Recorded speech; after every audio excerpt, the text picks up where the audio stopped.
Hey, what's up, Jason? Hope all's well. Sorry you couldn't make it today. I was gonna say, but I know we were working on a song, and I am looking for my cord. Where is it? Sorry. Okay, I think I have it replugged in here. Okay, good. All right, sorry about that. So I figured we usually in a lot of these things we're working on kind of like hands-on. So I wanted to give you something you can kind of like learn where you don't necessarily need me to help you with this. This isn't gonna be necessarily music. I want to try and again give you this. I'm not sure I gave you scale patterns. I think we did a little bit, but I want to give you a video of this, and that way we can reiterate. You know, that I want to reiterate the importance of knowing these. Okay, so I'm going to show you C and A again, but I'll show you again how you can move them around. And basically, once you learn, you know, the major and minor shapes based off the E string. Anywhere you start on the E string here, you can get the minor and the major from the same spot, okay? So basically, once you got those, you kind of get the idea of how to play in key, especially for, you know, most songs are in a minor or major key. So even though we have other chords that we like, the dominant chord or or something like that. I mean, we have a couple other names, but a sus chord or something like that. But most of the time, the keys we do are minor and major. So then knowing those notes, I want all of my students to kind of have a good sense of how to play in key, and then we can kind of like eventually go into a song where we're playing like the singing melody, like I can't remember the song we were doing last week, but I think I remember it was a Zach Bryan tune. But anyway, so let's talk about the scale pattern. So C is the first one, okay? Now I think we've gone over this before, but I don't know if I had given you a video on this. And I do like to relate how like C major and every major scale for this matter has that minor scale hidden inside.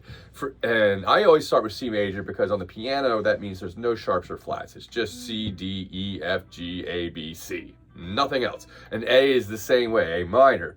So giving away that A minor is the scale that's hidden, the minor scale hidden in the major scale, okay? So minor scales are really a mode or a subset of the notes that the major scale establishes. So basically it's just you take the C scale and play it from a different note in the C scale back to that note and pretend like that's the new scale, okay? Like so we do the C scale from A to A, it's A minor.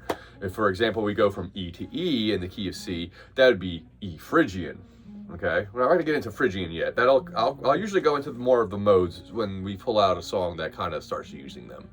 But majority of the time we're in major or minor, so that's the ones we start with, okay? So on the guitar, good, I'm on.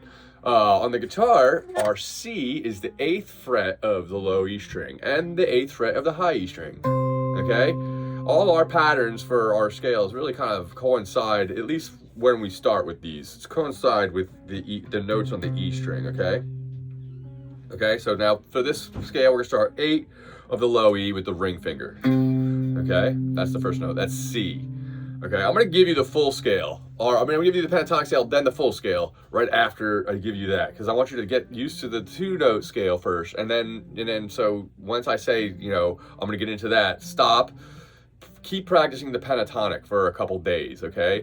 I want you to really see the, I want you to kind of see and hear this pattern, okay, before we start filling it out completely, all right? But I'm going to give you both in this lesson because ultimately I feel like I can do that. It's enough time. 8, the low E string, okay? In the pentatonic version, meaning we're taking an 8-note scale, which is C to C, and reducing it by 2 notes, so we can get, 2 notes from a 7-note scale. 8-note if you account the other C on the other side, but we're going to count it from a 7 because 8 is actually 1, okay? C, 8th fret, E string. D, 5th fret, A string. E, 7th fret, A string, okay? So 8, E string, 5, A string, 7, A string. Then we're gonna skip F, which would normally be here, to G on the D string, which is 5. Then A on the D string, which is 7, okay? And then we're gonna skip over the B and go right to C, okay? Which is our first octave, C to C, okay? So 8 on the E, 5 on the A, 7 on the A, 5 on the D, 7 on the D, 5 on the G. Okay, that's the first half of the pentatonic scale. Well, it is the first octave of the pentatonic scale.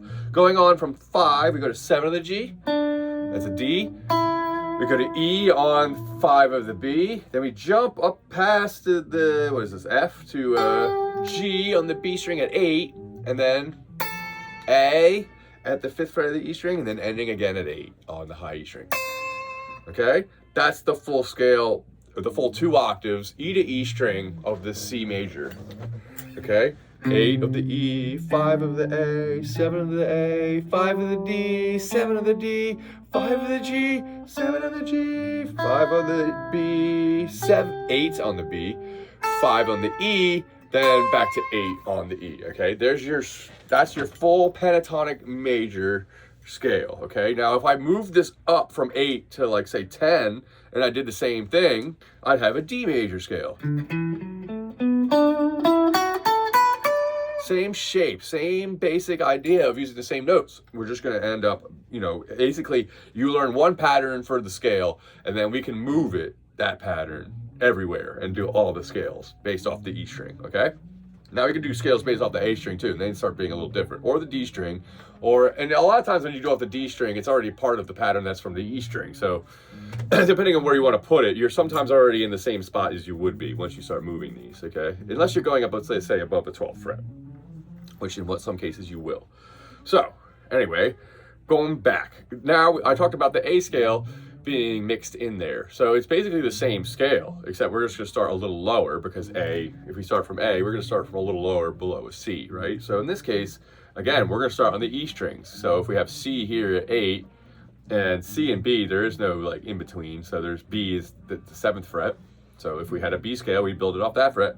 But we're gonna come back 2 more because that's where the next lowest note of the major scale would have been, which is the A, which is the A minor, really. So inside this spot here, we'll do the pentatonic again, okay?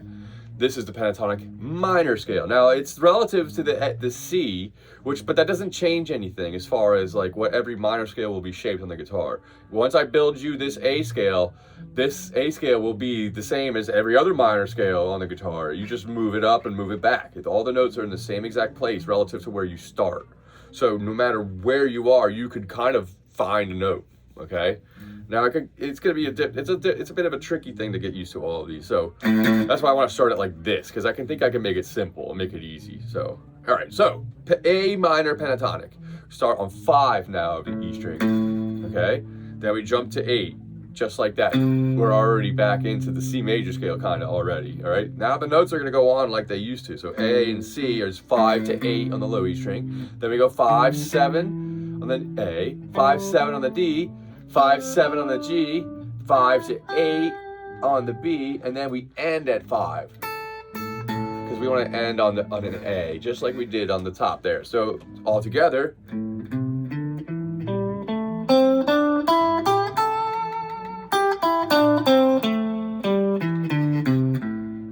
Okay. All right. So I did want to point out the other A, the middle of the scale is going to be the 7th fret of the D string. I keep saying the wrong numbers.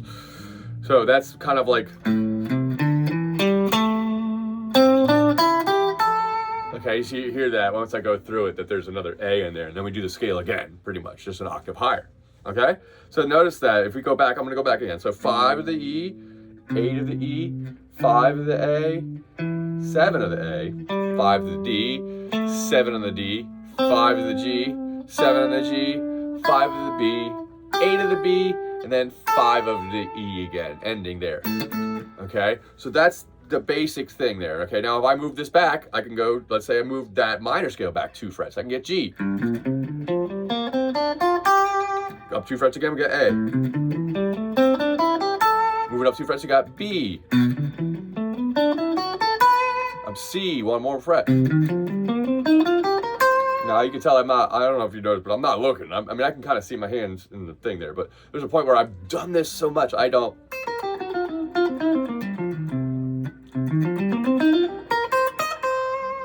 Okay, there's a point where you're gonna get so used to this that you don't have to look at it anymore. And that's why I kind of would hope that I can get a lot of my students to. So playing in these places and finding what you're looking for to play that you might hear in a song in your head or in a song or whatever, you can kind of like find it and play it, okay? There's a point where you'll get to that point, all right? And this is the reason why I want to show these. All right, so we've got the A.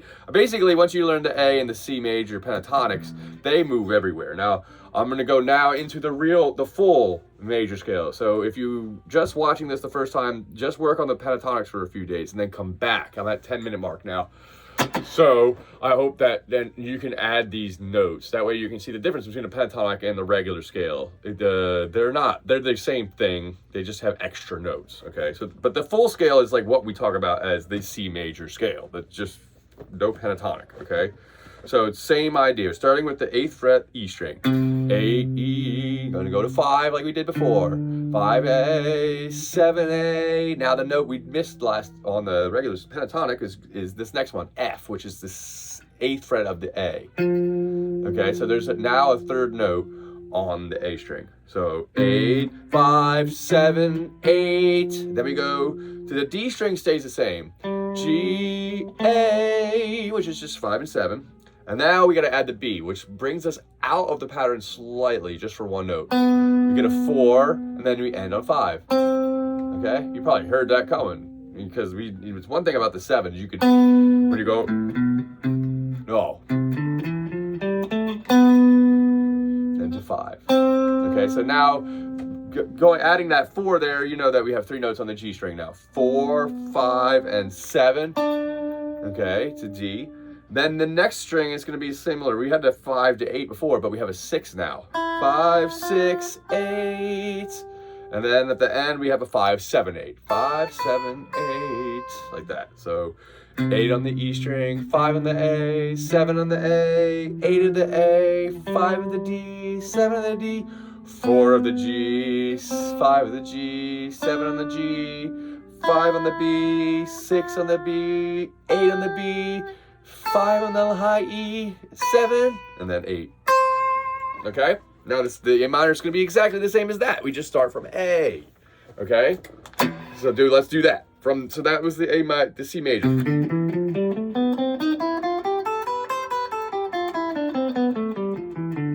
Alright, so now let's do the A minor. A minor is the same thing. We're just starting 2 notes lower. So actually, the note we added in on the high E string is also going to be on the low E string, because of course it is, because they're both E strings, so everything is the same. So 5, then we're adding a 7, and then to 8, we're back into the C major already. Then 5, 7, 8 on the next one. 5, 7, 8, and then 5, 7. Okay, that's your first octave, meaning your first A to A. 5, 7, 8, 5, 7, 8, 5, 7. And then we got the 4, 5, 6 on the G. And then 5, 6, 8 on the B. And then we end on 5. Okay? Those 2 patterns, or the idea of actually I really gave you 4. A simplified version of the 2, and then the normal full version, okay? You need to kind of get these memorized. It's going to make guitar playing way easier. It is the sequence in which everything makes sense if you can understand it. All right, so E to E string for now, just C and A. And then you come back in and you don't have to change frets or change key unless you want to try that. You can do it for that. Once if you know the pattern well enough, you just move it and just play it anywhere and just pretend like, whatever that starting note has to be your root though. So, because anytime you start going outside of that, it'll sound funny. So, all right, dude, try that. I want to try and get everyone to kind of know their scale patterns like in and out at some point. All right, we'll work on it. So, all right, man, have a great week. I'll see you next time.